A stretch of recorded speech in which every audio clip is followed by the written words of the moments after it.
Thank you, Mr. Chairman, and thank you for your testimony.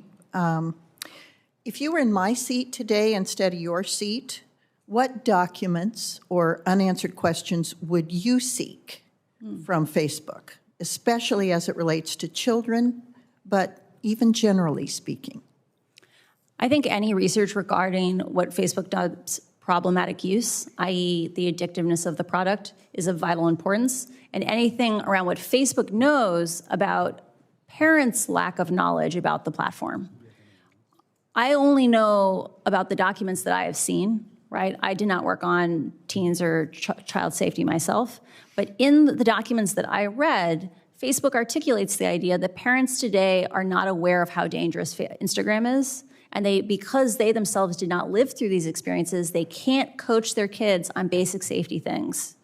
And so at a minimum, Facebook should have to disclose what it knows in that context.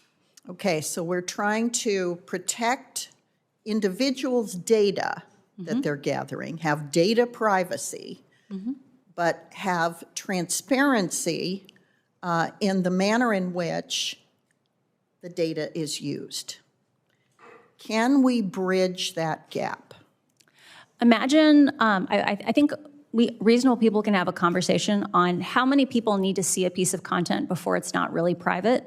Like if 100,000 people see something, is it private? If 25,000 people see it, is it private?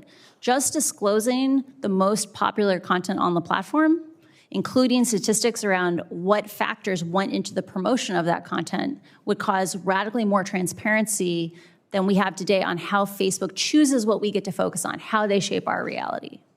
Okay, if our focus is protecting the First Amendment and our rights to free speech while very carefully regulating data privacy, I've heard there are a number of things that are being discussed in Congress. Everything from antitrust laws to calling Facebook a utility, to the idea that you just raised of a regulatory board of some sort that has authority to, through understanding of the algorithms and how they're used and other mechanisms that create what we see, the face of Facebook, so to speak. Tell me a little more about how you envision that board working. What is in your mind, based on your understanding of the company and the ill consequences, what is the best approach to bridging the gap between keeping speech free and protecting individual privacy with regard to data?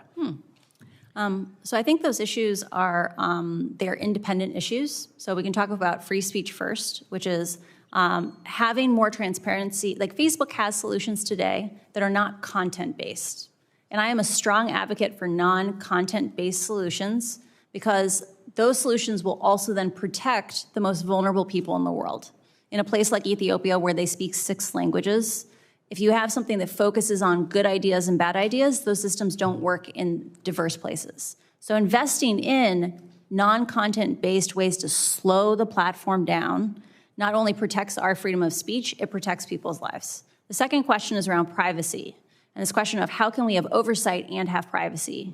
There is lots and lots of research on how to abstract data sets. So you're not showing people's names. You might not even be showing the content of their post. You might be showing data that is about the content of their post, but not the post itself. There are many ways to structure these data sets that are privacy conscious.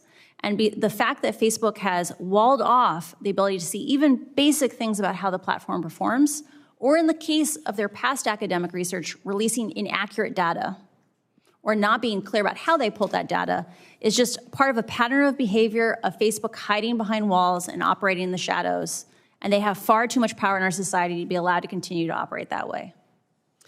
Well, I had heard you make the analogy earlier to the tobacco industry, and I think that that's an appropriate analogy. I really believe we're searching for the best way to address the problem.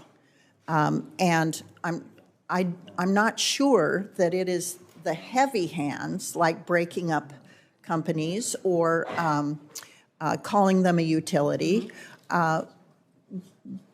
which is why your approach of integrating people who understand the math and the uses of the math with protecting privacy is intriguing to me. So the more information that you can provide to us about how that might work to actually address the problem, I think would be helpful. So in my case, this is an invitation to you to provide to my office or the committee information about how we can get at the root of the problem that you've identified and can document, and save people's privacy. So I extend that invitation to you, and I thank you for your testimony. Mr. Chairman, I yield back. Thanks.